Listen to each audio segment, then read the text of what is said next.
Hey, what's up guys? My name is Jedith, and today we have a lot of new stuff to cover. The PTR for Season 4 of Dragonflight has just gone live, and we're in the midst of the devs patching everything in so we can start testing and just getting our first sneak peek at what Season 4 has in store for us.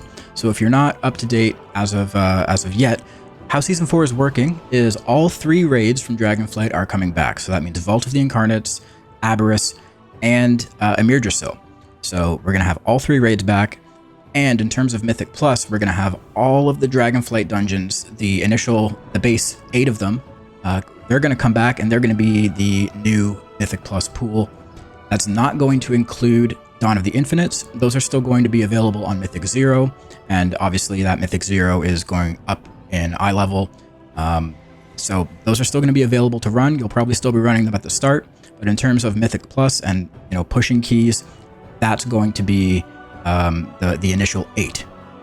So the first thing we can look at as we're talking about Mythic Plus, let's take a look at some tuning that has just come in. So if you are worried about these dungeons coming back, as I am, because there's a lot of dungeons that are just horrible to run and I was glad to get away from, now that they're coming back, you might be kind of shaking in your boots a little bit, but there is some tuning, so let's take a look. Season 4 Mythic Dungeon. Season 4 brings back all 8 Dragonflight dungeons. Yeah, we talked about that. So that's Naka Defensive, Alderman, Neltharis, Azure Vaults, Ruby Life Pools, Brackenhide, Halls of Infusion, and Algathar Academy. So we already went over how the new scaling is happening. Essentially, instead of pushing your key from a +2 to a 20, now you'll be going from a +2 to a 10. So everything's just being squished down. So a +10 in the new season is the equivalent of a +20 in our Season 3 sort of difficulty. So we've already gone over all of this. We don't want to look at that too much. Let's look at the tuning. So Halls of Infusion. Dungeon checkpoint added after defeating Gulping Goliath. So that's the frog boss, right? After you kill that boss, there is going to be a new checkpoint there, which is awesome. Because anytime you died, you'd spawn all the way back at the start of the dungeon. And it was just a bad time. So that's great to see. Normalize the spawn rate of Crashing Tsunami during the Gauntlet. So those are the tidal waves you have to dodge. Containment Apparatus, Containment Beam, damage reduced by 42%. This is great. These beams were just one-shotting people. If you got targeted by it, you were dead. There was nothing you could do. You could pop a defensive. Maybe your healer would give you a couple extra heals, but there wasn't much you could do. If you got targeted by that, you were dead. So glad to see they nerfed that. Primalist Gale Singer. Wind Buffet has been removed. Thunderstorm has been removed. Now uses Thunder Strike. Inflicts nature damage to all players within 7 yards of the impact. Okay. That's one of the mobs on the way to the second to last boss, I think, in that hallway with the dragons and the casters. Primalist Earthshaker, Rumbling Earths, Rim Visual no longer clips into the terrain. That's just the circle on the ground, again, in that hallway of, the round circle on the ground that you had to make sure you weren't standing in. They fixed that to not be janky. Very good. Encounters, Watcher Iridius. Titanic Fist now has a visual during cast. So this is what you wanted to not be in front of the boss for when he was casting, because it would just absolutely destroy you if you weren't the tank. So there's a visual to that now. It's pretty good. Power Overload now has a rim visual around afflicted player. I believe those are the 2 debuffs that you have to run out and drop. And then Power Field now gradually grows to its full size. So it doesn't drop on the ground immediately at the maximum size. It's going to slowly grow and spread outwards, which gives you a little bit more time to get into a safe position. Kajin the Unyielding. So this is the caster, the one where you would hide behind the ice boulders. Added rim visual on ice boulders that will trigger avalanche. So that's good. This is just a little bit more visual accuracy to some of these boss fights, which just makes it a lot easier to deal with. Primal Tsunami, this is the final boss. Castaway now occurs at 50% health. Was 100% energy. I think this is a good change. because now it's only ever going to happen at 50% health. Before, you could get him to 100% energy before getting to getting very low in health, so you might end up with like multiple intermission phases. So I think now you'll get less intermissions. So yeah, great change. Awesome change. Azure Vault. General, increased the timer of Azure Vault by 1 minute. Awesome. Crystal Fury, Piercing Shard now is a precast visual. Perfect. Piercing Shard's impact area has been reduced. So that's the frontal of the Furies, the Rock Boys. Conjured Lasher, Mystic Vapors will now be cast less frequently. Perfect. That was the main thing you wanted to kick. When the Lashers were kicking, you had to make sure...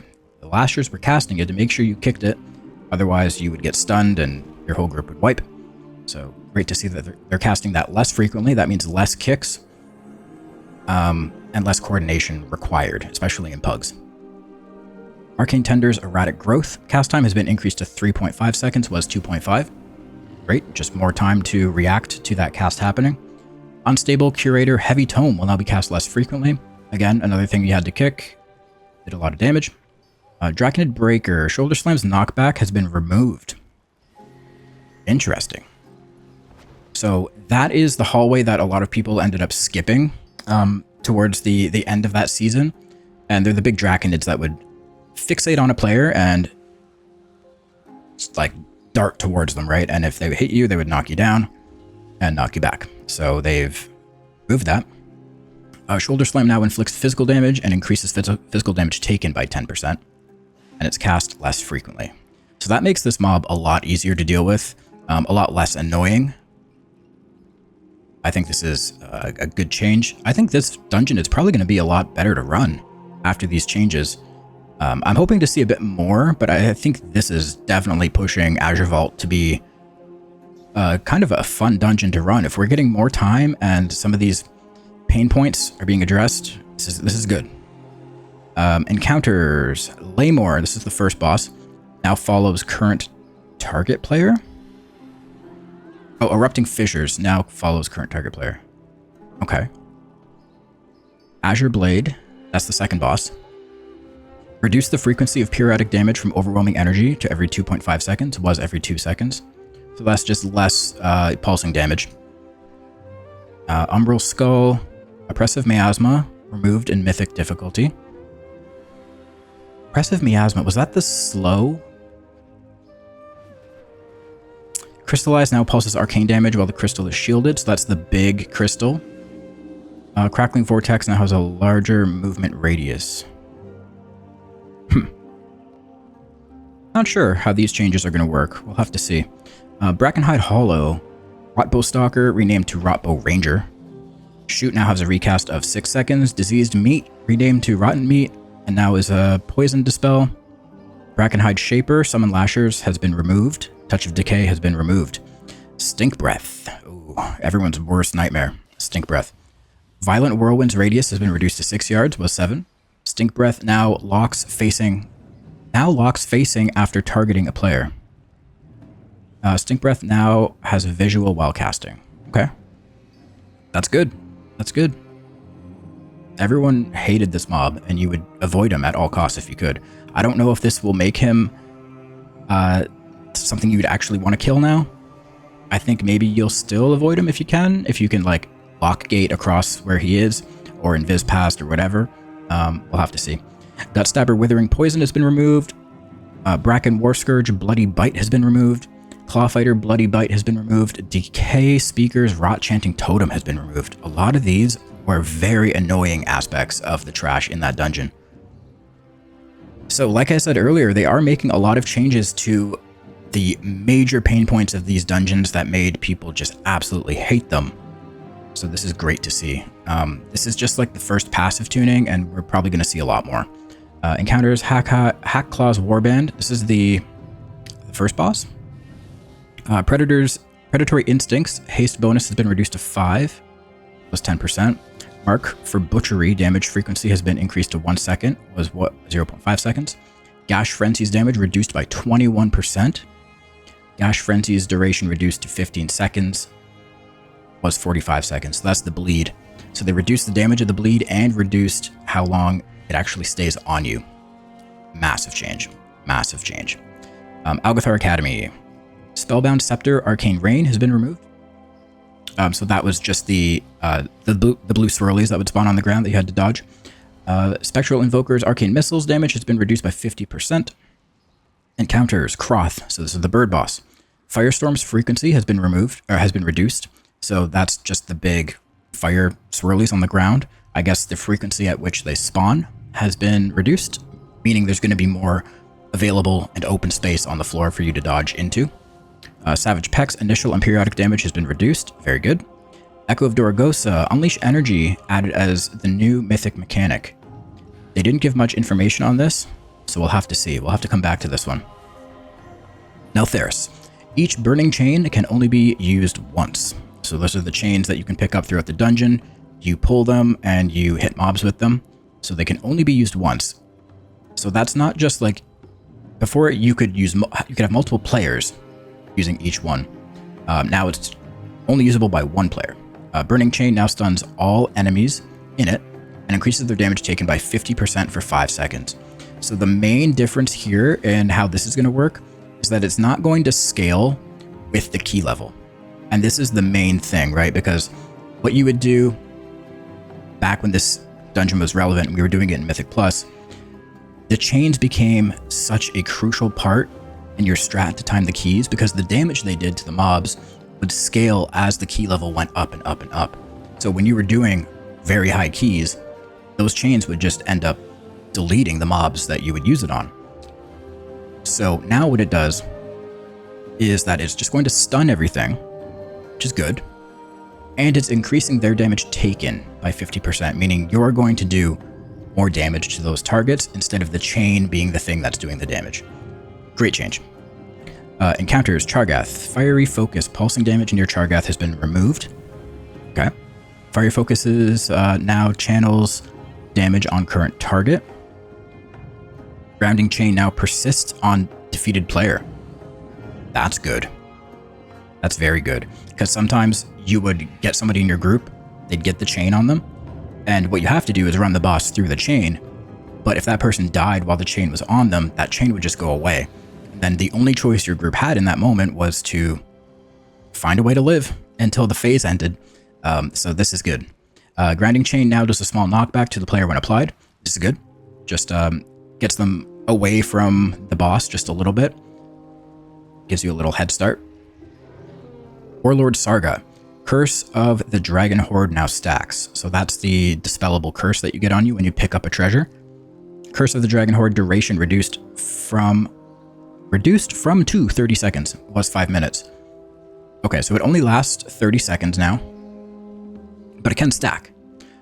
So what this prevents is it prevents you from picking up multiple, because that's what you could do before. You would pick up multiple and just hang on to them. So now you wouldn't want to do that because you're going to get double the curse.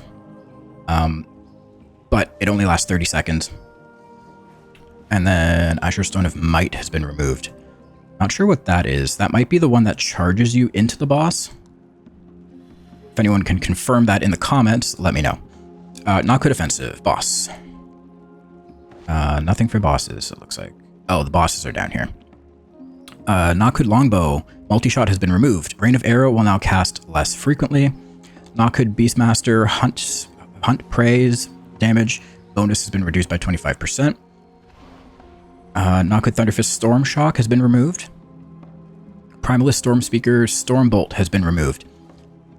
So this is good, guys. These are like things that you would want to kick that a lot of times your pug group just didn't have the coordination to be able to kick all of them. So there would just be casts going off left and right, and your group would just be falling over because you just can't get them all.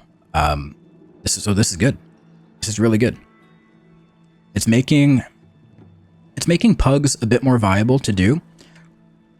And I think in turn what it's also doing is because there's less casts and mobs to pay attention to and, crowd control and interrupt and whatever, it's putting tank balance a bit more in line, because you don't necessarily need Vengeance to control everything as much. If that's kind of the path they're going down, they're making kicks a bit less common in dungeons. I wouldn't say they're like doing it enough where it's going to be like, oh, there's only one kick in a pack, but it's the less you have to like worry about, I think the less that you're going to need like required a Vengeance in a key. So this is good for other tanks. Encounters, Balakar Khan. Frequency of storm winds during intermission has been reduced to every 10 seconds, was every 6 seconds. It's the last boss, I believe. Could be wrong. Ruby Life Pools. Primal Terra Sentry Stone Missiles has been removed.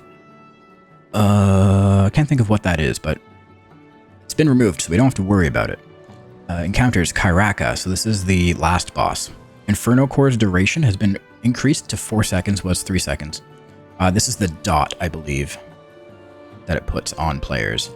Inferno Core's periodic damage has been reduced by 25%. Good. So they increased the duration by 4 seconds, and they reduced the damage, which means it's not gonna like one tap you anymore. It used to do so much damage in such a short amount of time that you barely had enough time to react. So this is just giving you a little bit more time, and it's spreading the damage out a bit better. Alderman Legacy of Tyr encounters the Lost Dwarves. Fiery Surge's damage has been reduced by 50%. Not sure what that is, but 50% is pretty massive. We'd love to see it. Dawn of the Infinites hard mode. Dawn of the Infinites hard mode is available. It's available for testing and with updated tuning and rewards. Hard mode does not have a timer and rewards a hero track item. Hard mode is intended to be more challenging than a standard mythic difficulty dungeon. So in Season 3, a standard mythic difficulty dungeon is going to be equivalent to what a plus 10 is in Season 3. So if this is going to be more challenging than that, I would assume probably it's going to be somewhere near like what a 15 is now, maybe? But that's just me kind of taking a guess. So that's the tuning. Let's take a look at some of the other specifics of this season. So, as you work through these dungeons and the new raids, you're going to get this thing called the Antique Bronze Bullion. This is going to be what the new Dinars are, essentially. So if you remember in the Fated season of Shadowlands, you got these items called Dinars, and you would hand these items in for your choice of any weapon or trinket from that expansion that you wanted with an updated eye level to use in that season. So that's what it's going to be this time. It's called an Antique Bronze Bullion. We don't know how many we're going to need. We don't know what items exactly are going to be available, how we acquire them. In Shadowlands, what you had to do was kill a certain amount of raid bosses. You had a quest. It was like kill 30 raid bosses. You hand it in, you get a dinar. So we'll have to see how all of this works, but essentially that's how this is going to work. If you complete all 3 Awakened Dragonflight raids on normal difficulty, as a minimum, you could do it on Heroic or Mythic. If you complete all 3, you get a mount, the Voyaging Wilderling's Harness, and I'll be able to show you that somewhere. It's in here somewhere. So it is a dynamic flying mount, meaning you could use it everywhere, just like a dragon riding mount. You also get the title, The Awakened. What else do we got here? The Keystone Master Mount is the Infinite Armorodon. You guys know how I feel about the KSM mounts this expansion.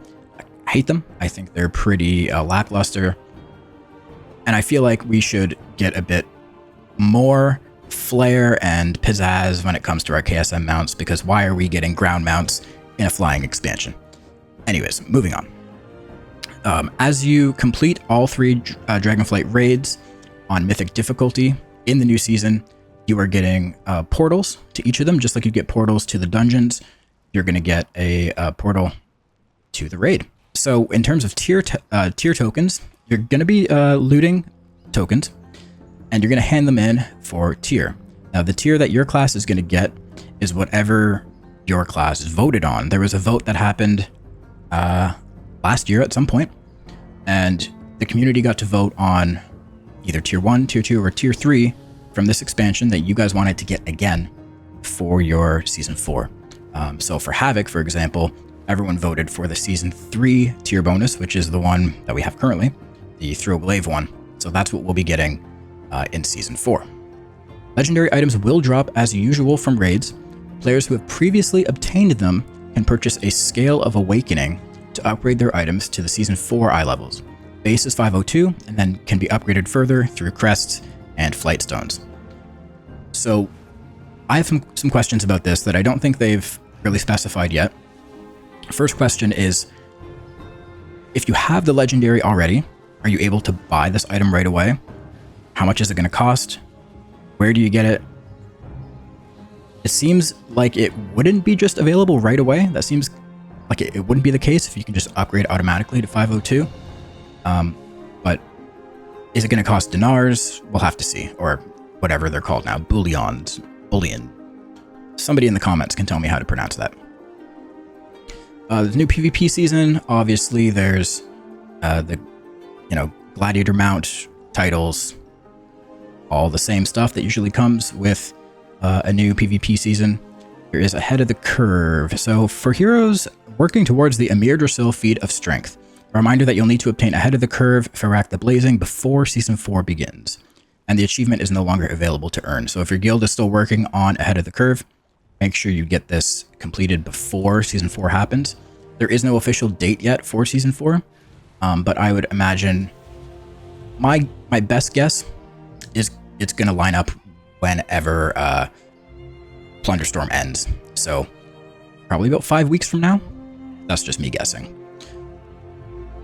So if you have access to the PTR, you are able to log on and start testing the new season 4 mythic dungeons. Of course, they're not new, they're the old ones, but you are able to log on and test them with the new scaling. There is some new gear, updated gear to the appropriate eye level you can try. This is all happening from March 26th to April 1st. So if you don't have it in your launcher, if you don't have it here, I think you can get it from the Blizzard website. I'm not 100% sure, but it should be in your launcher somewhere. Legendaries, we already looked at this. We spoke about it. Yep, you're getting a Scale of Awakening.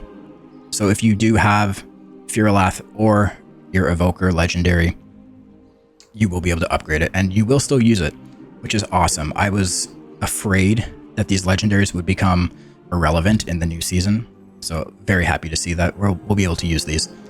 And as of right now, we are kind of assuming that the raid rotation is going to rotate. That's how it worked in Shadowlands. So there was one raid awakened per week. There isn't an official post by Blizzard yet, 100% confirming this, but we can kind of just assume at this point because we log into the PTR and we do see that, one of the raids. Oh, see, it's switched now. About 10 minutes ago, it said Vault of the Incarnates was awakened. It's now Emir Drasil. So generally what happens is one of these is awakened per week, and your guild can go in there and fight things on the new awakened eye level. And yeah, you get updated rewards. So that's kind of what we have so far in terms of the Season 4 information. I will be posting dungeon runs of these new Mythic Plus dungeons over on my second channel. So if you guys don't already subscribe to my second channel, link will be in the description. You can head there and see me do full dungeon runs, 30 minutes or however long it takes with the new Season 4 PTR testing. And you'll be able to see me use some of the new items, new trinkets, just new gear. I don't think there's any tuning, like class tuning yet for us as Havoc, but if there is, you'll be able to see that there in action as well. All right. So if you guys enjoyed this video, make sure you give it a like, subscribe to the YouTube channel, and there will be more Season 4 news coming as it's announced. Thanks for watching, and I'll catch you next time. Peace.